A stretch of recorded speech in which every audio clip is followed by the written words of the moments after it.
ओम विष्णु ओम विष्णु ओम विष्णु ओम विष्णु। नमन प्रणाम साथियों। आज हम श्री गुरु जम्बेश्वर भगवान की अमृतवाणी के 13 शब्द का भावार्थ करेंगे, जो ध्यान पूर्वक सुनिए। इससे पहले गुरु महाराज ने काजी और पुरोहित दोनों को अलग अलग शब्द स्मरण कराए। वो शब्द सुनकर काजी और पुरोहित दोनों यथा स्थान पहुंचकर राजा लोणकरण और मेहमद खां को अवगत कराया। अब आगे सारण गोत्र से विभूषित शोभाराम जाट है, जिसको गुरु महाराज ने ये 13वां शब्द सुनाया है। शोभाराम जाट ने भरी सभा में आकर आसीन गुरुदेव जम्बेश्वर भगवान से कहा कि आप हमें वे इन लोगों को कौन सी नई बात बतला रहे हो। हम लोग दान पुण्य की बात तो पहले से ही जानते हैं, और घर पर आए हुए भोपा बरड़ा कुपात्र सुपात्र का बिना विचार किए हुए अपने यश के लिए कुछ न कुछ देते ही हैं, तथा जप उपासना भी करना जानते हैं। देवी जोगणी भैरू भूत प्रेत आदि की हम पूजा तो पहले से ही करते आए हैं। आप बतला रहे हैं परमेश्वर की आराधना, तो उसका जप करने से कोई मतलब तो है नहीं। जो जपता है वो भी वैसा ही, जो नहीं जपता वही वैसा ही लग रहा है। इसमें कोई अंतर तो नजर आता नहीं है। अब आप हमें नई कौन सी बात बतलाने जा रहे हैं, वो बताइए।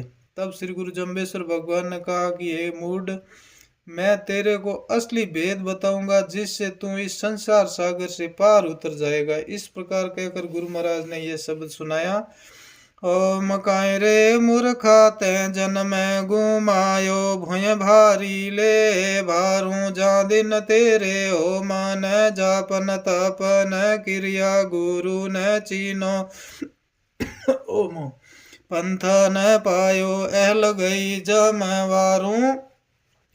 ताती वेला तावन जाग्यो ठाडी वेला ठारू। बिंबे वेला विष्णु न जम्प्यो, ताते बहुत भई कसवारू। खरी न खाटी देह बीणाठी, थीर न पौना पारू। है निशाव घटंती जावे, तेरे श्वास सभी कसवारू। जाजन मंतर विष्णु न जम्प्यो, ते नर कुबरण कालू। जाजन मंतर विष्णु न जम्प्यो, ते नगरे कीर कहारू।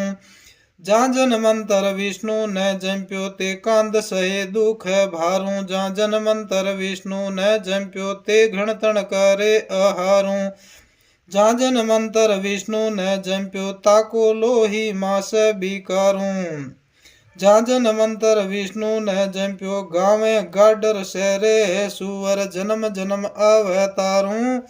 जाजन मंतर विष्णु न जम्प्यो, ओडा के घर पोहाण होसी। पीठ सहे दुख भारू। जाजन मंतर विष्णु न जम्प्यो, राने बासो मोनी बैसे। ढूके सूर सवारू। जाजन मंतर विष्णु न जम्प्यो, ते अचल उठावत भारू। जाजन मंतर विष्णु न जम्प्यो, ते न उतरिबा पारू। जाजन मंतर विष्णु न जम्प्यो, ते नर दोरे धूप अंधारू। ताते तन तन मंतन जड़ी न बूटी, ऊंडी पहाड़ी पहारू।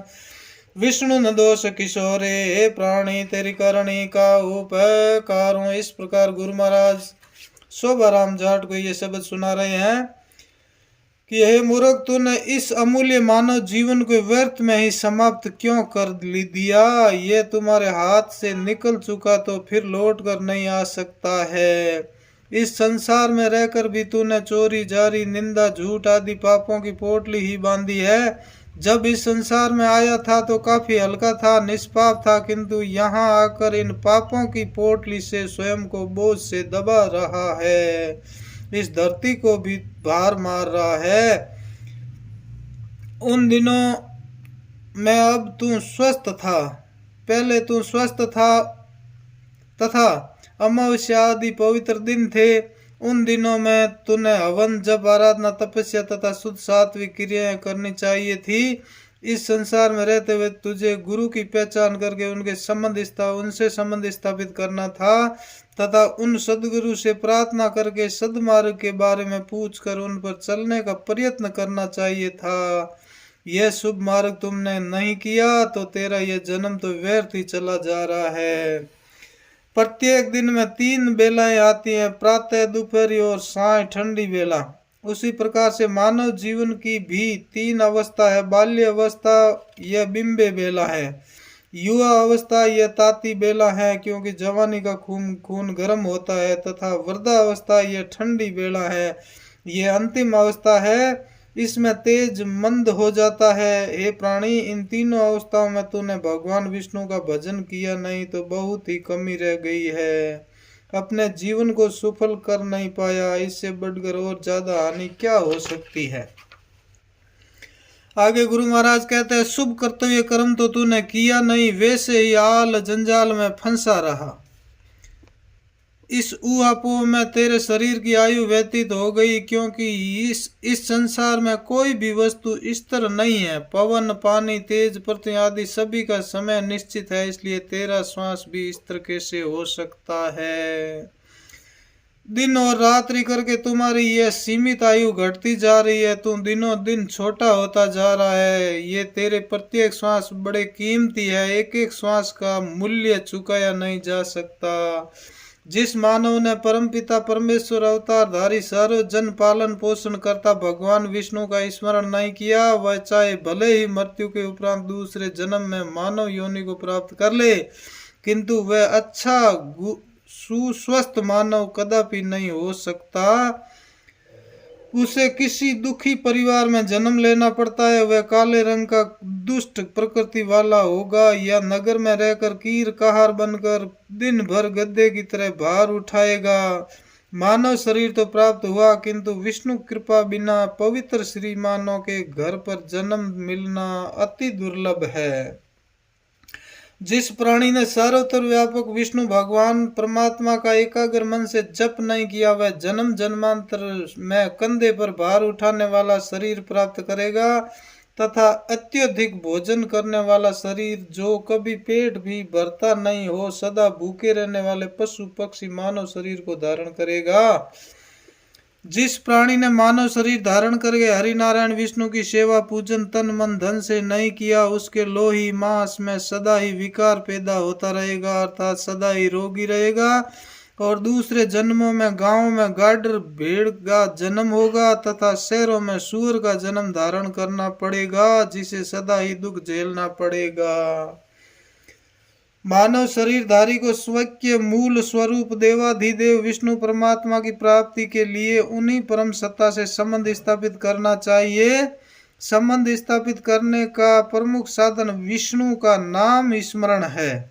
यदि कोई ऐसा नहीं कर पाता है तो वह जन्मों जन्म में गधे का जीवन धारण करके अपने मालिक ओड जाति के यहाँ पर भार उठाना पड़ेगा, या फिर गृध पक्षी का रूप धारण करके गिद्ध पक्षी का रूप धारण करके रात्रि में तो कहीं आहार के लिए जा नहीं सकेगा, भूखे ही रात्रि बिताएगा, प्रातः काल ही मौन रहकर गंदगी में अपना भोजन प्राप्त करेगा।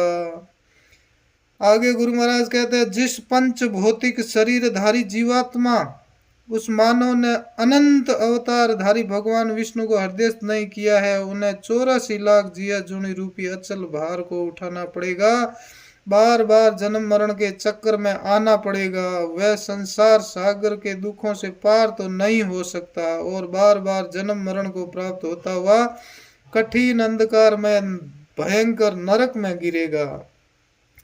इसलिए इन दुखमय योनियों से छूटने के लिए न तो कोई तंत्र है, न ही कोई मंत्र है, न ही कोई जड़ी है, न ही कोई बूटी है। इनसे छूटने का एकमात्र उपाय केवल भगवान विष्णु ही है, वही तुम्हें छुड़ा सकते हैं। यदि ये अवसर चला गया तो तुम फिर लौट कर नहीं आएगा, चला गया तो ये फिर लौट कर नहीं आएगा, बहुत दूर 84 लाख पर चला जाएगा। फिर ये कभी भी भूल कर विष्णु को दोष नहीं देना। प्राय लोगों को जब कष्ट आता है तो वे भगवान को दोष देते हैं। हे प्राणी, तू ऐसा कभी मत करना। यह सुख दुख तो तेरे कर्मों का ही फल है। बीज तो मानव स्वयं ही बोता है, पर बीजों को फूलने फलने में सहायता भगवान विष्णु स्वयं करते हैं। इसलिए जैसा बीज बोएगा फल भी वैसा ही होगा। तो फिर स्वयं का दोष दूसरों पर क्यों डालता है। इसलिए हे जाट, भगवान विष्णु का स्मरण कर और इस संसार सागर से पार होने का जतन कर। इस प्रकार गुरु महाराज ने ये शब्द सुनाया। बोलो श्री गुरु जम्बेश्वर भगवान की जय। अगला 14 नंबर शब्द अपन कल भावार्थ करेंगे।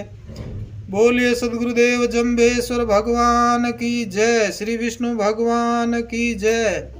बंधुओं, ये शब्द मैंने आपको भावार्थ करके सुनाया है। बहुत ही सुंदर शब्द है, इसको आप जरूर सुनिएगा। आप मेरे YouTube चैनल पर नए हैं तो इस YouTube चैनल को लाइक, सब्सक्राइब और शेयर जरूर करिएगा, अन्य बंधुओं को भी सुनने को मिलेगा। बोलो श्री जम्बेश्वर भगवान की जय हो।